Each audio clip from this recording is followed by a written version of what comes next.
तीन तिगाड़ा काम बिगाड़ा। तीन बहुओं के रवैये से सासू माँ बहुत परेशान थी। दरअसल बात ये थी कि तीनों बहुओं में किसी बात को लेकर अनबन हो गई थी। तब से ही तीनों एक दूसरे से मुंह फुलाए रहती थी। ना कोई सीधे मुंह किसी से बात करती, ना किसी का कहना मानती। पड़ोसी भी इस बात को जानते थे और जाने कैसे कैसे बातें भी करते। इसीलिए सासू माँ ने तीनों बहुओं को तुरंत अपने कमरे में बुलाया। मैं कई दिनों से देख रही हूँ, तुम तीनों अलग अलग सारे काम कर रही हो। ये सब नहीं चलेगा, तीनों को मिलकर ही काम करना पड़ेगा। सास की बात सुनकर एकदम से बड़ी बहू बोल उठती है। नहीं मम्मी जी, मैं इन दोनों के साथ कुछ नहीं कर सकती। मैं इस घर की बड़ी बहू हूँ, फिर भी ये मेरा कहना बिल्कुल भी नहीं मानती। अरे जेठानी जी, जानबूझकर मुझे डबल काम करवाती है आप, और छोटी मुझसे टेढ़े मुंह ही बात करती है। इन दोनों के बीच हमेशा सैंडविच बन जाती है मेरी, और मैं हमेशा आलू की तरह बीच में मसली जाती हूँ।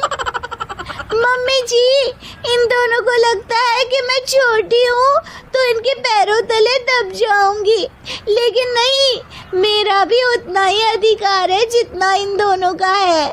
बड़ी आई दोनों मेरी चुगली करने के लिए, मुझे क्या कम समझ रखा है। तीनों बहू एक दूसरे से बहस करने लगती है और सास दोबारा ये देखकर टेंशन में आ जाती है और सबसे कहती है, चुप हो जाओ, अब से तुम तीनों सारे काम एक साथ करोगी। आंख बंद करके एक दूसरे की बात सुनोगी।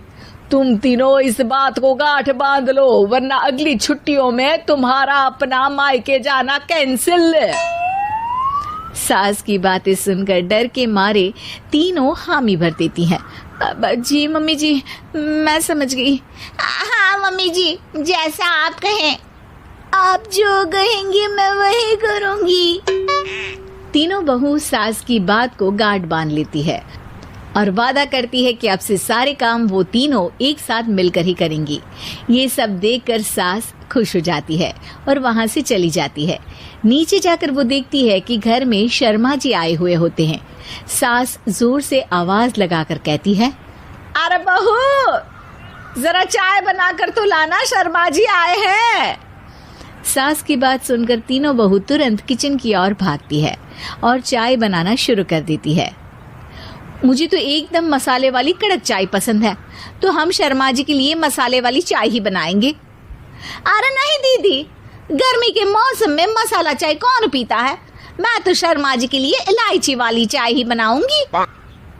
ये कैसी बात कर रही हैं आप दोनों? मेरी मम्मी ने सिखाया है कि मेहमान को ज्यादा दूध और शक्कर वाली चाय देनी चाहिए, वरना वो घर वालों को कंजूस समझते हैं। तो मैं तो शर्मा जी को ऐसी ही चाय दूंगी। तीनों बहुएं अपने अपने तरीके से चाय में शक्कर, मसाला, पत्ती सब डाल देती है। उबलने के बाद तीनों मिलकर चाय बाहर लेकर जाती है और शर्मा जी और सासू माँ को देती हैं। चाय पीने के बाद शर्मा जी सासू माँ को देखकर शर्मा जाते हैं और शर्मिंदा महसूस करते हैं कि आखिर उन्होंने चाय पीने के लिए हामी क्यों भरी।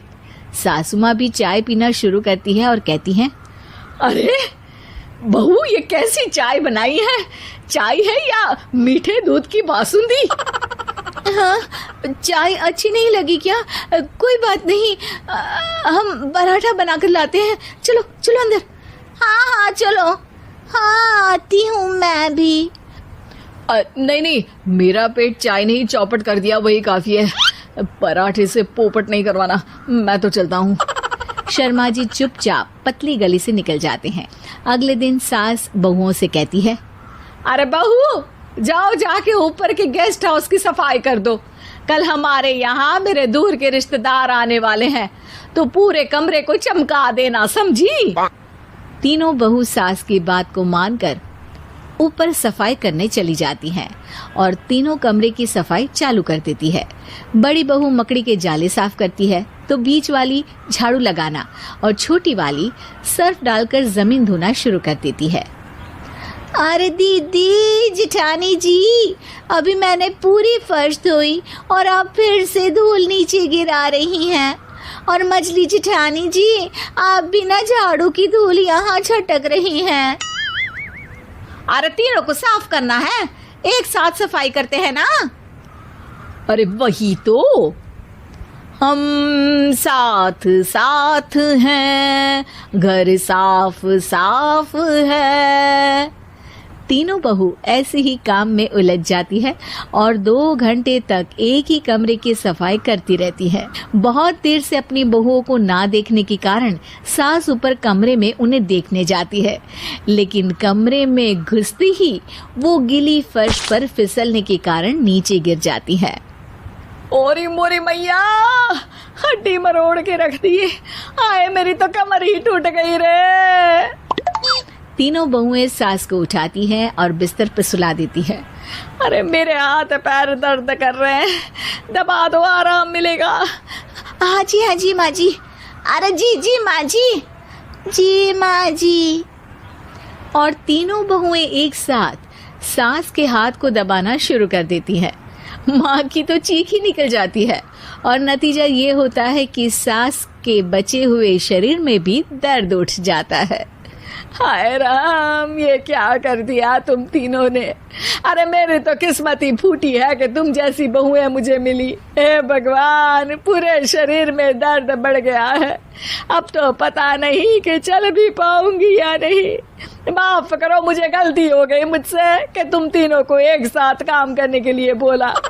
सोचा था तीनों मिलके अच्छे से काम करेगी, लेकिन बड़े बुजुर्ग सही कहते थे कि 3 तिगाड़ा काम बिगाड़ा। तुम लोगों ने ये बात ना आज साबित करके दिखा दी। तुम तीनों को तो समझाना यानी मानो भैंस के आगे बीन बजाना है। तुम्हें अकेले अकेले काम करना है ना, तो अब से तुम अकेले ही अपना अपना काम करो। तीनों बहुएं वहां से जाने लगती है। अरे कहाँ जा रही हो? आप ही ने तो कहा कि अपना अपना काम करो, तो मुझे मुल्तानी मिट्टी लगानी है। अरे मुझे भी तो नेल पॉलिश लगानी है, मुझे ना मेहंदी लगानी है। सास अपना सर पीट लेती है और कहती है, अरे मुझे भी लगाना है कुछ। क्या माँ जी? क्या माँ जी? क्या माँ जी? तुम्हारे घर वालों को फोन तुम्हारी हरकतें बताने के लिए।